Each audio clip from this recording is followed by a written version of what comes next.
Olá, colegas! Meu nome é Lorena Abreu e eu e minha equipe iremos falar sobre a identidade da mulher negra na contemporaneidade, associando com o texto O Retrato do Movimento Feminista na Era da Dispersão, da autora Úrsula Passos.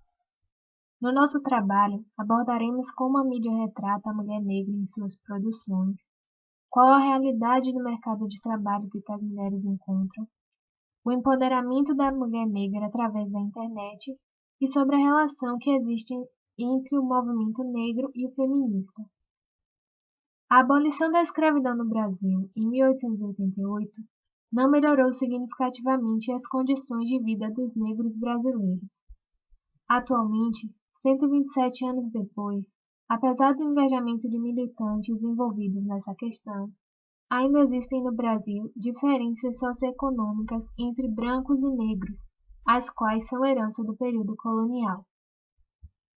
Para as mulheres negras, a situação ainda é mais complicada, sofrendo dois tipos de preconceito, pois além de serem negras, são mulheres num país historicamente patriarcal e machista como o Brasil. Segundo o IBGE, a composição do eleitorado brasileiro é de 52% de mulheres. Contudo, a representação feminina no Congresso é de apenas 10%, e essa porcentagem pode ser relacionada com a cultura machista do brasileiro.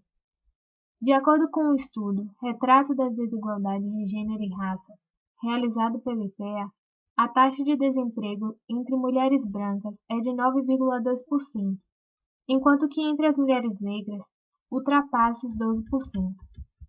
Entretanto, não é apenas na política e no mercado de trabalho que essa discriminação de gênero e cor acontece. As mulheres negras são vítimas do machismo e do racismo em diversos âmbitos da nossa sociedade, inclusive em produções culturais, como novela e músicas. Na mídia televisiva, apesar da existência de profissionais de muito talento, como por exemplo Thais Araújo, Glória Maria, Zezé Mota e Maria Júlia Coutinho, o espaço que as mulheres negras têm ainda é muito pouco comparado com o das brancas e pardas. Na teledramaturgia, na maioria das vezes, os personagens destinados às mulheres negras são de submissas às brancas, ocupando cargos como empregadas domésticas, babás e, em novelas de época colonial, de escravas. É comum também atribuir às atrizes negras papéis que apelam para a sensualidade. É inegável que a representação que a mídia sugere da mulher negra também colabora para o fortalecimento de estereótipos racistas e machistas na nossa sociedade. A novela Viver a Vida, do autor Manuel Carlos, transmitida pela Rede Globo, apesar de trazer como protagonista a atriz negra Thais Araújo, colocou a personagem em lugar subalterno. No capítulo exibido, na semana do Dia da Consciência Negra, a personagem da Thais Araújo, Helena, é agredida fisicamente pela personagem da Lília Cabral, Teresa, enquanto pede perdão de joelhos. A Globeleza da Rede Globo, por exemplo, associa a mulher negra com a hipersexualização do seu corpo.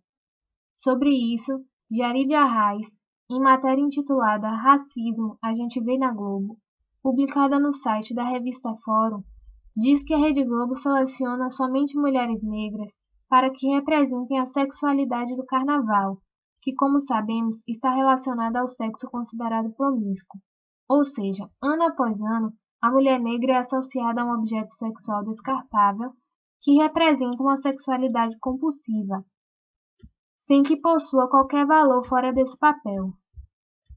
Essa é uma mentalidade racista que existe desde os tempos de escravidão, quando mulheres negras escravizadas eram estupradas por homens brancos que mantinham seus casamentos com mulheres brancas, mas usavam as negras de forma abusiva e violenta. No que diz respeito às músicas, há também exemplos de discursos racistas e sexistas associados às mulheres negras. No caso da música Go Anulado, dos compositores João Bosco e Aldir Blanc, interpretada por Elis Regina, a submissão da mulher em relação ao homem e a violência contra a mesma é retratada em versos como: Quando você gritou mingo, no segundo gol do Zico, tirei sem pensar o cinto e bati até cansar. Diante de toda essa conjuntura de discriminação a qual as mulheres negras são submetidas, É imprescindível a existência de movimentos como o negro e o feminista, para que essa herança cultural machista e racista seja desvelada e, enfim, superada. Iremos falar um pouco agora sobre propaganda envolvendo a imagem das mulheres negras. A partir do contexto histórico do Brasil, é possível perceber claramente que o país sofre com o racismo até os dias atuais. Isso se deve principalmente ao fato de o Brasil ter sido colonizado pela Europa. Fato esse que acabou contribuindo para a inferiorização dos povos que aqui viviam, e de certa forma, isso foi um ponto decisivo para o acontecimento da escravidão. É quase que inacreditável imaginar como um povo foi capaz de se achar tão superior a outro, ao ponto de se achar no direito de escravizá-lo. E isso, infelizmente, se reflete até os dias atuais, esse sentimento de inferioridade, de ser segregado ou de ter a cultura rejeitada. É preciso lembrar que o país é um país que possui diversas culturas, um país mestiço, com fortes influências culturais africanas e indígenas. E todo esse processo de exclusão dessas culturas resultou na desvalorização das mesmas, que perdura até os dias atuais. A mídia tem um papel fundamental na disseminação desse contexto e pode influenciar também a opinião da população. Além de sofrerem certo tipo de preconceito devido à cor, à afrodescendência, as mulheres negras sofrem ainda com o machismo, que é muito forte no nosso país. Durante muitos anos, e desde o período colonial, a imagem da mulher negra estava sempre associada a um contexto sexual. Ora, qual a diferença entre uma mulher negra e uma mulher branca? E por que é sempre a negra que está associada à mídia apelativa ao contexto sexual? Temos aqui um exemplo de uma propaganda usando a imagem de uma mulher negra, publicada no ano de 1963, que ocorreu fora do Brasil, porém nos chamou a atenção por tamanho conteúdo abusivo. Na propaganda está escrito em inglês: "He used to duck me, now he dates me", que significa: ele costumava me evitar, agora ele me namora. Trata-se de uma propaganda sobre um produto clareador de pele e utiliza a imagem de uma mulher negra que conseguiu um namorado por usar esse clareador de pele, como se o fato de sua pele ser negra ser fator determinante para esta mulher estar solteira e não ter namorado. A propaganda traz um conteúdo extremamente abusivo e racista. A partir dos anos 90, os afrodescendentes passaram a ser vistos como consumidores e a imagem do negro na mídia tornou-se mais recorrente. Foram criados produtos específicos destinados aos negros, modelos e atores afro-brasileiros ganharam espaço na publicidade. Nessa década, em 1995, foi lançada a revista Raça Brasil, que aborda uma mistura de valorização, orgulho e autoestima, mesmo que com um apelo mais estético do que político. Apesar disso, ainda há temas de anúncios aproximando-se da figura do branco. Podemos citar como exemplo as publicidades de produtos alisantes, em que se indica um ideal estético de ter cabelos lisos, desvalorizando assim, de certa forma, o padrão estético negro e valorizando o padrão estético do branco. No ano de 2010, foi veiculado um anúncio da marca Cerveja Devassa, cuja empresa responsável é a Brasil Quirin, que possuía a imagem de uma mulher negra de maneira sensual com o seguinte texto: "É pelo corpo que se reconhece a verdadeira negra. Devassa negra, encorpada, estilo Dark Ale, de alta fermentação, cremosa, com aroma de malte torrado." De acordo com a revista Veja e G1 Globo, essa propaganda foi considerada discriminatória e sexista e a empresa foi processada pelo Ministério da Justiça por considerar o anúncio abusivo. A denúncia foi realizada pelo PROCON do Espírito Santo ao Departamento de Proteção e Defesa do Consumidor no ano de 2011. Fica claro que se trata de uma propaganda abusiva que usa a imagem da mulher negra de forma equivocada e sexista. Em um outro exemplo, temos uma campanha da marca do Loren, publicada no ano de 2012, que gerou bastante polêmica. No cartaz, tem-se a imagem de uma mulher negra usando lingerie e um soldado branco desacordado, com os seguintes dizeres: pacificar foi fácil. Quero ver dominar. Essa campanha foi removida de circulação, pois o CONAR, Conselho Nacional de Autorregulamentação Publicitária, alegou que tratava-se de uma propaganda racista, machista e apelativa. A propaganda traz a ideia de que a mulher negra só conseguiria seduzir o soldado branco se estivesse usando lingerie, além de ter como plano de fundo o cenário de uma favela, associando a imagem da mulher negra à favela. Logo, supõe-se que foi utilizada uma mulher negra porque o contexto girava em torno de uma favela. A marca tentou explicar a campanha, alegando que a ideia era de que poderia se pacificar um morro, mas nem homem nem soldado nenhum seria capaz de dominar uma mulher usando o lingerie do Lauren. Ainda assim, a campanha foi proibida de ser circulada, causando bastante polêmica. Para o CONAR, a propaganda vulgariza a imagem da mulher e banaliza o programa de pacificação das favelas, desrespeitando todas as partes envolvidas. A imagem da mulher negra, na maioria das propagandas, está sempre associada ao contexto sexual, ao uso de lingeries, sedução, mostrando a sexualização exacerbada da mulher afrodescendente, que perdura até hoje. No ano de 2014, o Ministério da Saúde e a Secretaria dos Direitos Humanos lançaram uma campanha de conscientização para enfrentar a discriminação racial no Sistema Único de Saúde, o SUS, utilizando a imagem de uma mulher negra, incentivando a denúncia ao racismo, contendo a seguinte frase: não fique em silêncio. Racismo faz mal à saúde. Denuncie. Ligue 136. Temos aqui um outro exemplo de propaganda positiva que o Banco Itaú lançou, chamando a atenção para a conscientização da identidade negra, utilizando a imagem de uma mulher negra com o seguinte conteúdo: ter consciência do futuro é pensar sobre o valor que as diferenças têm para a concepção de um mundo mais interessante. Vivemos num país de diferenças, em que a diversidade de culturas, crenças, raças e ideias estão presentes no nosso dia a dia. O Itaú investe na diversidade ao valorizar as diferenças como forma de promover sua performance e estimula a inclusão com oportunidades iguais aos seus profissionais. O Dia da Consciência Negra é uma data para pensar no futuro e agir em favor da diversidade, para construir uma sociedade mais igualitária e melhor para todos nós. 20 de novembro, Dia da Consciência Negra. De certa forma, trata-se de uma propaganda positiva, mas o que se espera é que possam existir mais propagandas positivas envolvendo a imagem da mulher negra, além das propagandas sobre o Dia da Consciência Negra ou contra o racismo, e que possa também se desconstruir a ideia da sexualização exacerbada da mulher negra.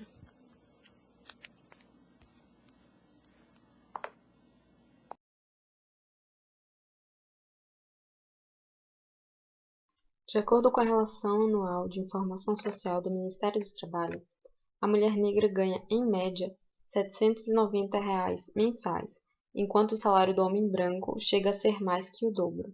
No número de empregos, a discriminação fica ainda mais evidente, pois são 498.521 empregos formais ocupados por mulheres negras contra 7,6 milhões de empregos ocupados por mulheres brancas.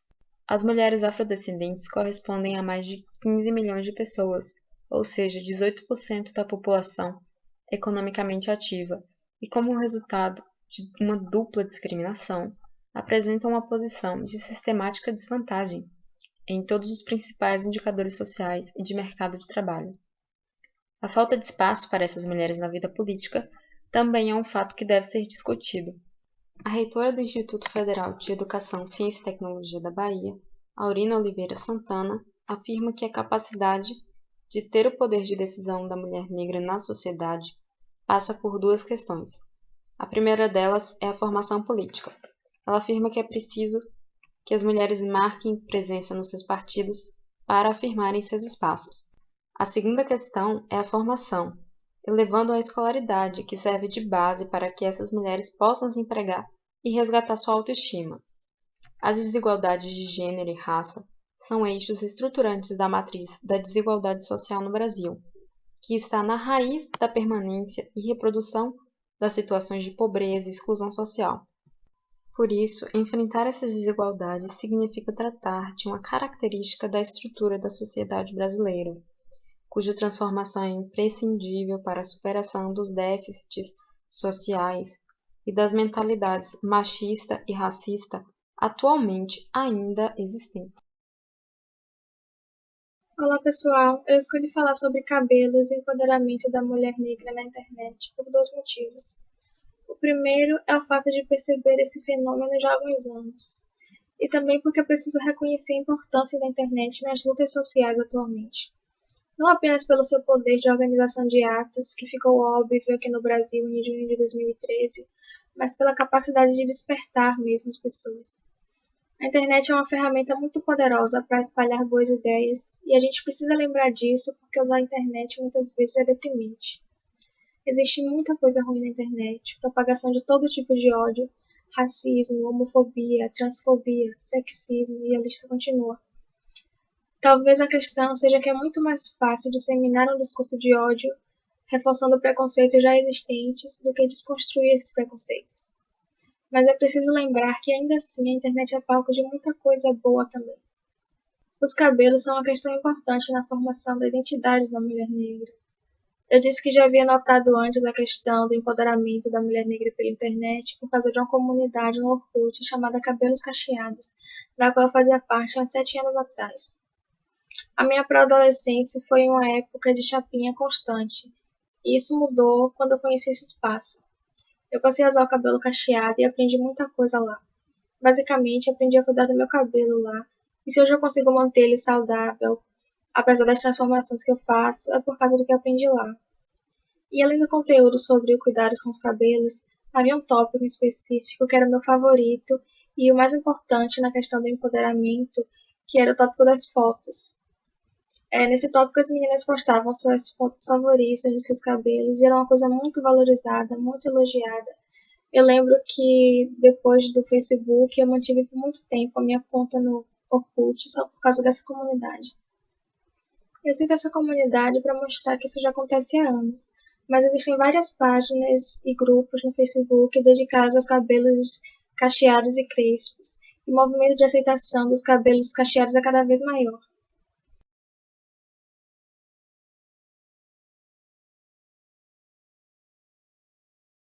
O cabelo crespo é considerado cabelo ruim graças aos padrões racistas e eurocêntricos da nossa sociedade.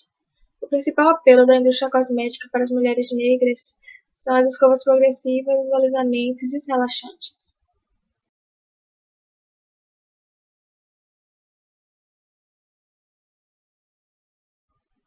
Acho importante dizer que não é que seja errado alisar os cabelos. É preciso respeitar a autonomia das pessoas sobre o próprio corpo. Todos têm o direito de alterar sua aparência como quiserem. Mas é importante que você se questione por que alisa os cabelos. É simplesmente por se identificar mais com essa aparência ou porque lhe foi dito que os cabelos crespos são ruins e que você deveria alisá-los? Para alguns pode parecer sem importância, mas a questão do cabelo fala muito sobre racismo. Um exemplo que teve espaço na mídia internacional em junho do ano passado envolveu a Blue Ivy Carter, filha da Beyoncé e do Jay-Z, com 2 anos de idade na época. Uma americana chegou a fazer um abaixo-assinado solicitando que Beyoncé e Jay-Z penteassem o cabelo da menina porque se sentia incomodada vendo as imagens dela, e houveram milhares de assinaturas. Pouco tempo depois, no dia seguinte à premiação do Video MTV Award, uma apresentadora fez uma piada sobre a música Flawless, da cantora Beyoncé, e o cabelo da Blue Ivy no evento, dizendo: "Eu realmente acordei assim porque meus pais nunca penteiam meus cabelos." Ironicamente, a apresentadora é uma modelo afro-americana de cabelos alisados e o canal era o Black Entertainment Television, ou Televisão de Entretenimento Negro, um canal direcionado ao público afro-americano dos Estados Unidos. Um outro caso que chamou a atenção da mídia em julho de 2014 foi o da jornalista baiana Lília de Souza, que foi impedida de tirar foto do passaporte com seu cabelo Black Power. E a repercussão do seu caso se deu exatamente através de um desabafo nas redes sociais. Americanah, último romance da escritora nigeriana Chimamanda, conta a história da jovem Ifemelo, que se depara pela primeira vez com a questão racial ao se mudar da Nigéria para os Estados Unidos, o que se parece muito com a história da própria autora. O livro retrata muito bem o racismo, o machismo e o preconceito contra os imigrantes. E não poderia deixar de ser citado aqui, porque apresenta muito bem o preconceito sofrido por Ifemelo por manter os cabelos no afro natural, recusando-se a alisá-los. Em um dado momento, a personagem é obrigada a retirar suas tranças para conseguir um emprego. O livro tem uma capa muito bonita, que evidencia o cabelo afro como parte da identidade negra. Essa aqui.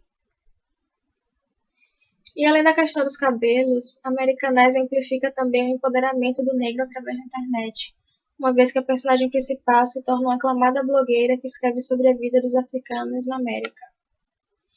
Uma outra iniciativa muito interessante é o coletivo Meninas Black Power, que tem o cabelo crespo e cacheado como pauta principal e nasceu nas redes sociais. Esse vídeo seria um pouco mais longo, com trechos de 2 entrevistas do programa Encontro com Fátima Bernardes, uma com a jornalista Lília de Souza, do caso da foto do passaporte, e outra com o grupo Meninas Black Power. Eu não achei que fosse um problema, porque o conteúdo não é bloqueado, ele é livre no site da Globo, e um desses vídeos, inclusive, está aqui no YouTube, num grupo sobre cabelos cacheados desde 2013, mas ainda assim a Globo bloqueou o vídeo por causa desses textos que eu postei, então eu vou explicar um pouco mais sobre o coletivo Meninas Black Power. Ele começou como comunidade no Orkut e depois em outras redes sociais, até ultrapassar o plano virtual e passar a participar de várias ações educativas de empoderamento nas escolas. Aqui no final do vídeo a gente vai deixar na descrição os links para os vídeos das entrevistas. As 2 completas são uns 25 minutos, não é muito tempo e vale muito a pena assistir. O feminismo e o movimento negro no Brasil.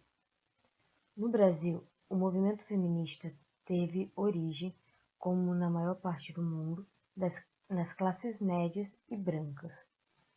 Essas lutavam inicialmente pelo direito ao trabalho e logo após por condições de igualdade com os homens. Porém, o movimento percebeu que havia uma diferença no tratamento de mulheres negras e brancas. E o feminismo foi um dos lobbies que mais conseguiu conquistar espaço no cenário internacional. Junto ao movimento feminista, também surge o movimento negro, que em um país com a escravidão tão recentemente abolida como no Brasil, tentava uma igualdade racial. Conseguiu uma grande organização, mas foram reprimidos pela ditadura de Getúlio Vargas. Nos dias atuais, a mulher negra ganha uma maior visibilidade, tanto mundialmente como no Brasil. As pesquisas indicam que a mulher negra, sem considerar sexualidade e possíveis deficiências, é que tem os piores índices, tanto de escolaridade quanto de mortalidade infantil. O índice de mortalidade se agrava nos homens, mas a mulher tem os piores salários também. A mulher negra fica abaixo disso. Segundo o IBGE, só o fato de ser mulher, negra e morar no Nordeste faz com que a chance de morrer prematuramente, ou seja, da mortalidade infantil entre 1 a 5 anos, é 4 vezes maior do que se ela nascesse branca e no Sudeste. Essa situação caminha passos lentos no nosso país, mas já começou a ter uma mudança, com mulheres em cargos de chefia, apesar da maioria esmagadora se auto-identificar como branca. Infelizmente, ainda hoje há muito racismo. Isso começa desde o momento em que nós ensinamos isso para as crianças.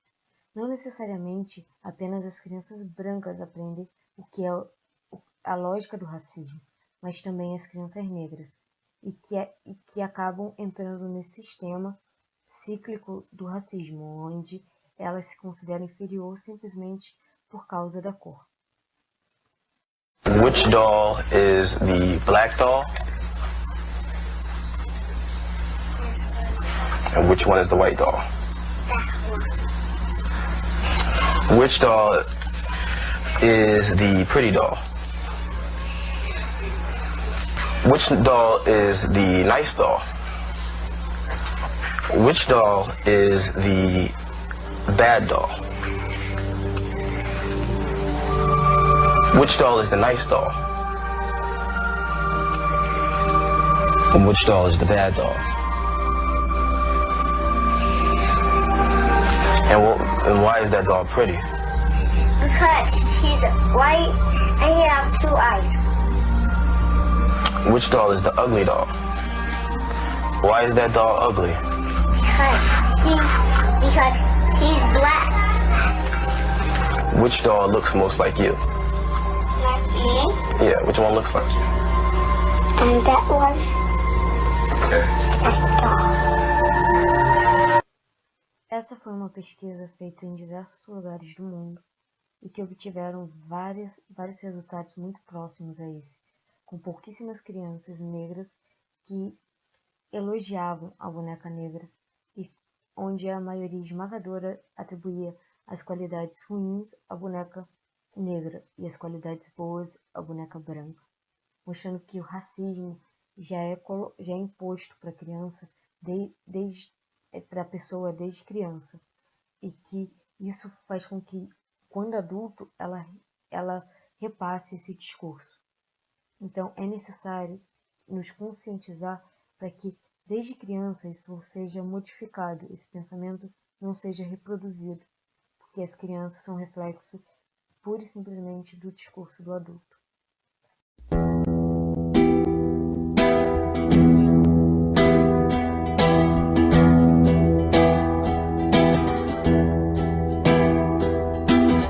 Enquanto o couro do chicote cortava a carne, a dor metabolizada fortificava o caráter. A colônia produziu muito mais que cativos, fez heroínas que, para não gerar escravos, matavam os filhos.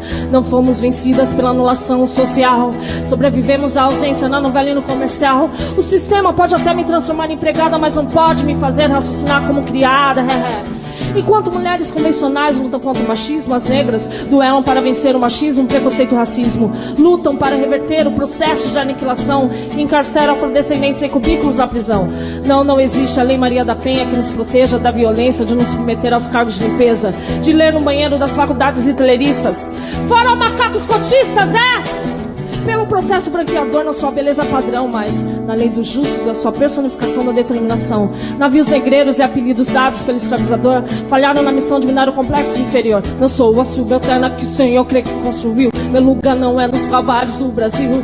E se um dia eu tiver que me alistar no tráfico do morro, é porque a lei áurea não passa de um texto morto.